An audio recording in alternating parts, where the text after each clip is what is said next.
Flight operations in the People's Republic of China, PRC, are generally not considered difficult, but there are a few items that need to be discussed in this section.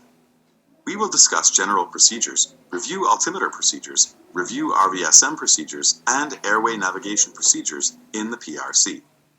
Procedures in Taiwan are very similar to the rest of the world. Their altimeter, RVSM, airway navigation procedures are identical to Europe and the remainder of the world. Due to political tensions between Taiwan and the PRC, direct flights between the two nations is generally not allowed. Flights must land at another destination, such as Japan or Korea, prior to proceeding to the desired destination. Note: change taking effect 29 March 2018 for Singapore. CAAC AIP 007/2018.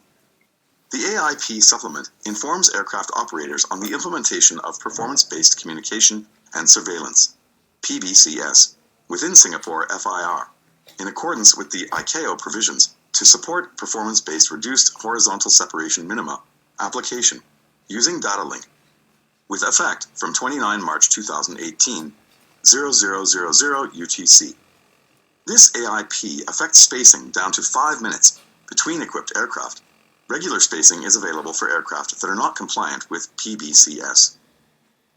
ADS-B is required for all operations at or above flight level 290 on the many airway segments in the Singapore FIR. See AIP for affected routes. Please note the following changes for Hong Kong.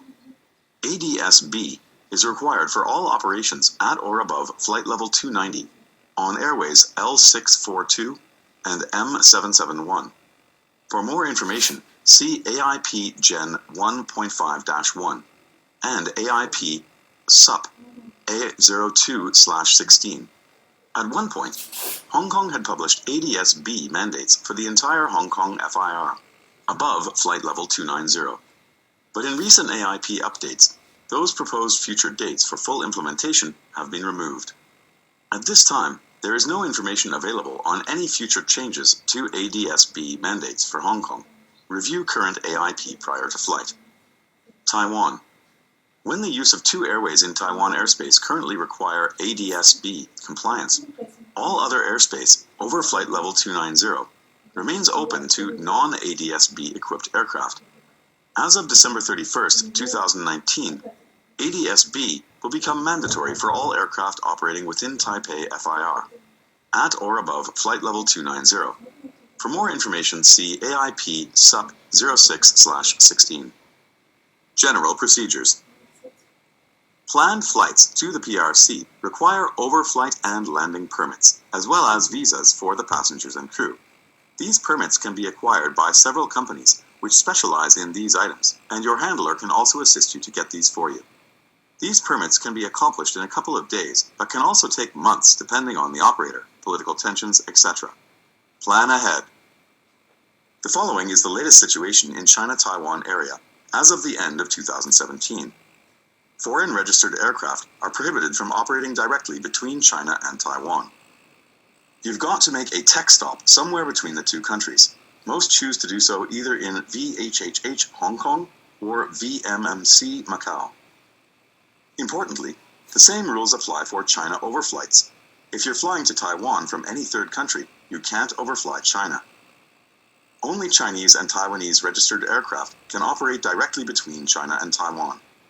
The Chinese authorities are reluctant to provide any kind of official document stating any of this. We haven't been able to find any precise wording anywhere in their AIP which states these restrictions. The government of the PRC does not like multiple changes in arrival or departure plans. This, of course, is a major part of corporate aviation. Try your best to keep these changes to itineraries to a minimum. Operators have been threatened to have their aircraft seized if they changed plans an additional time. Your handlers can be of great assistance in this matter, but they can only do so much, so it is recommended that caution be used in these matters. Controllers in the PRC are usually very well trained, mostly in the US, and speak English well. The controllers will generally not allow direct clearances. You have to fly from point A to B, etc. The PRC is covered with hundreds of restricted or prohibited areas, which cause your flight plans to wander in different paths to get you to your destination within the PRC. A flight of 500 miles may take 1,500 miles to accomplish due to this process of dodging restricted areas. You must plan accordingly for fuel and alternates requirements. Don't plan on being able to cut the corner somewhere to save on fuel or time. It generally will not happen. Plan on flying just as flight is planned. Altimeter procedures in the PRC, Mongolia. The PRC and Mongolia are somewhat of a hybrid as far as altimeter procedures.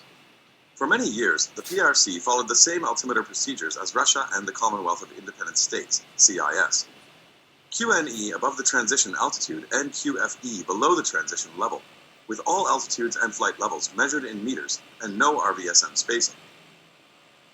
A few years ago, the PRC and Mongolia decided to transition to a RVSM separation above 8,900 meters. In order to use RVSM spacing, they had to transition from QFE to QNH altimeter settings, but they still used meters to measure all altitudes and flight levels.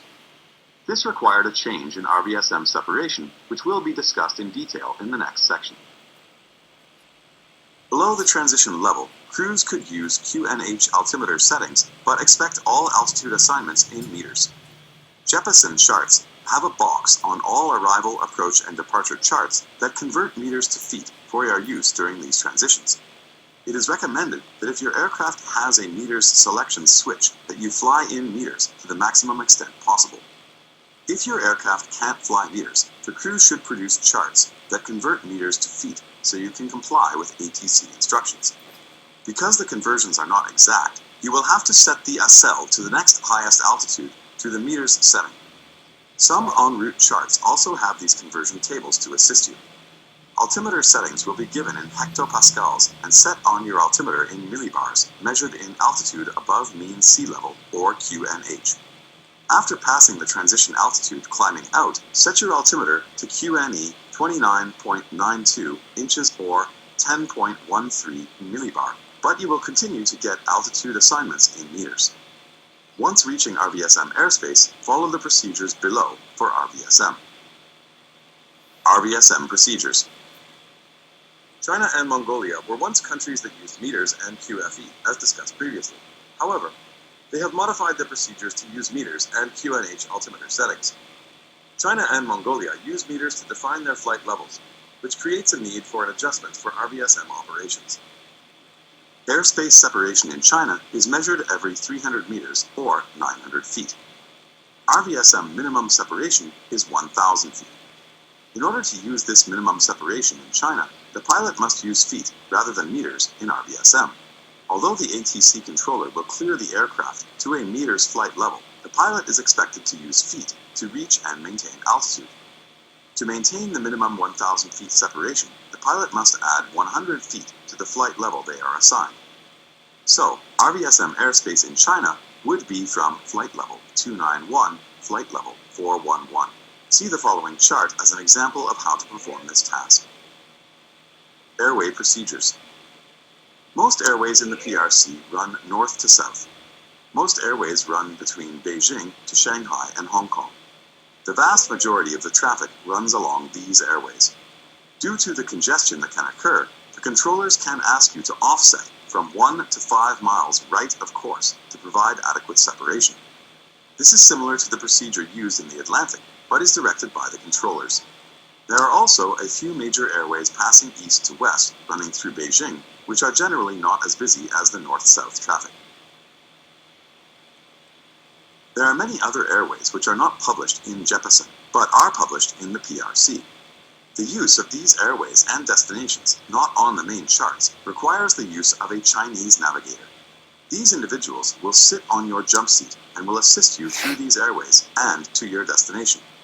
They have all the latest charts and approach procedures. Your handler can arrange these services for you if needed. Summary.